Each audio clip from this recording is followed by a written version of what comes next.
Good afternoon, guys. I'm sitting here with Flora. She is from Future Females, a really, really cool startup company that I caught onto. So I just had to call her in to interview her and ask her what it's all about. So she is the operations manager. So she takes care of all the day-to-day operations and a lot more. She's a little bit of everything, I think. So yeah, Flora, I just wanted to ask you, I'd like to know what exactly is Future Females? Okay, so Future Females is essentially, it started as a support network for female entrepreneurs. We've got two co-founders, Lauren Dallas and Serena Bezuidenhout. I can't say her surname. Bezuidenhout, yeah. There we go. And yeah, so they met actually on a textiles program, and they found that there was a gap in the market. Essentially, there were 50 founders in their textiles program, and a very, very small majority of them were, a very small number of them were women. So they essentially decided to start a community whereby they could encourage female entrepreneurs to have more confidence and also just give more guidance to women so that they knew what to expect when setting up their own business. So they started here in Cape Town, and they had their first event, and it was super successful. A lot of women came out. A lot of people seemed to think that there was a need for this too. And then honestly, it just grew from there, totally organically at first.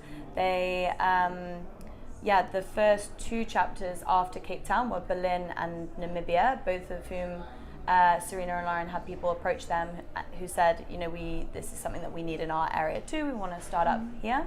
So they also started running events. And essentially the way they would do it is they would have a couple of speakers come in and talk around a theme, anything from one of the big aspects is that we believe in a holistic entrepreneur, so not just someone, not just focused on business. So we have a different theme each month, anything from work-life balance to sales to managing your finances, anything like that. And as I say, when they started out, they would have speakers come in just to talk around these themes and just help educate women essentially. So that was a year and a half ago, and then since then it's grown like crazy. We are now on 4 different continents. So we're on 4 different continents. We've got, I think it's 16 different chapters, and we're about to launch in 2 new countries, Zambia and Zimbabwe, and also in Barcelona and Portugal, and possibly Manchester and Bristol in the UK. So as I say, it's growing very, very quickly. And as a sort of result of our learnings from the first year, we found that we were doing really well with the events to sort of touch the surface in terms of get women engaged and thinking about starting businesses. But then there was still a need for that sort of that next step. So helping them actually, as I say, take that first step and start the business, and then that first sort of 3-month period of what to expect and what to do. So we then started our business school. That started really cool. September this year, which it was really exciting. We've got various different coaches from around the world who all have a specific expertise in an area, and we essentially have developed a program whereby it handholds an entrepreneur through the first 3-month stages of starting a business. So yeah, it was super successful. This is such a cool concept, like supporting women, like female empowerment. I absolutely love it.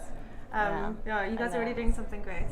Yeah, it feels that way, and the women I've been able to meet through working for Future Females has been amazing. I mean, everyone is doing like such cool stuff, and it's a very honest community, so people often will talk about their fears or the things they're finding difficult, their challenges, and it's also a very supportive community.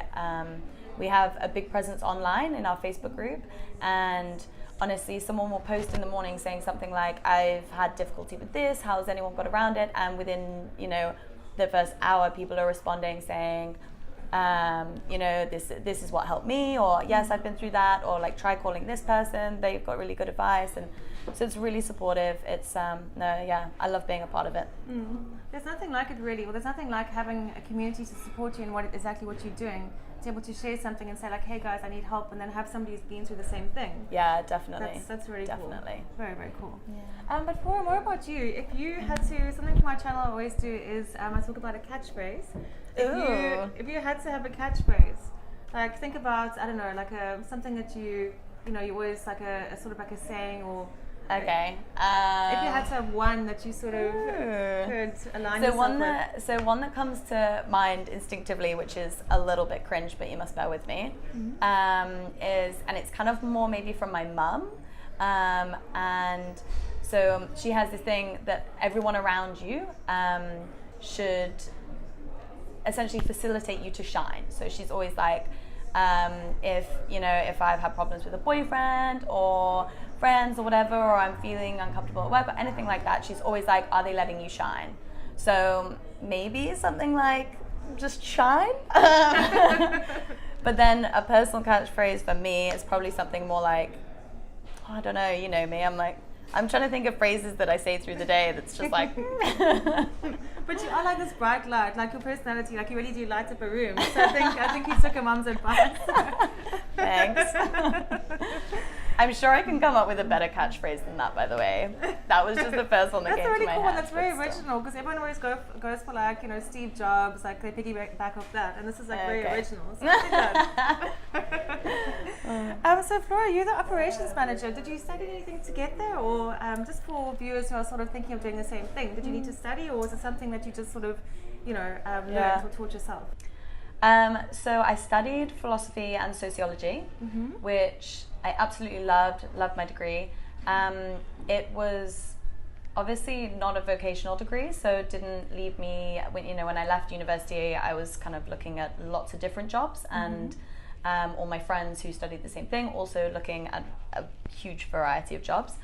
I did still really enjoy it. I think it was really beneficial for me. It definitely taught me a lot about like my writing style. It helped me develop my writing style a lot, helped a lot with my critical thinking, and I think also just gave me a lot more confidence.